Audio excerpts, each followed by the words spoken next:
Nagpapatuloy ang paghahanap sa dagat sa dinukot at pinatay raw na alkalde ng Bien Unido, Bohol na si Gisela Buniel.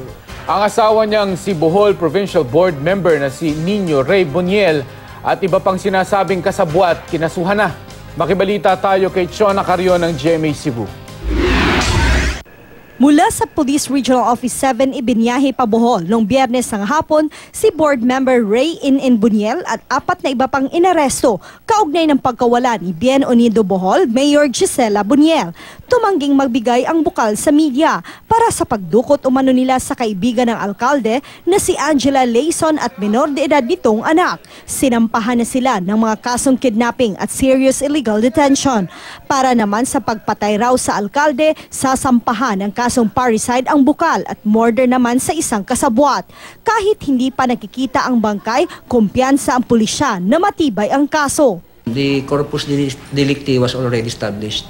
The fact remains that we have an eyewitness that is interested dahil pinsan niya yun.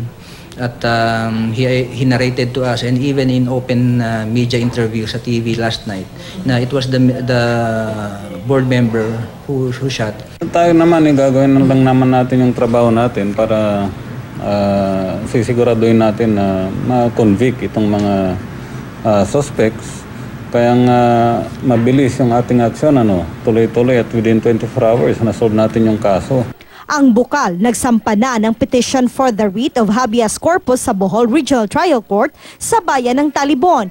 Kinwestiyon nila ang pagkakaaresto sa board member. Unlawful ang arrest kay wala siya mo-fall as a warrantless arrest. So again, arresting officer, wala man sila personal knowledge sa incident nga i-allege nga nakita po.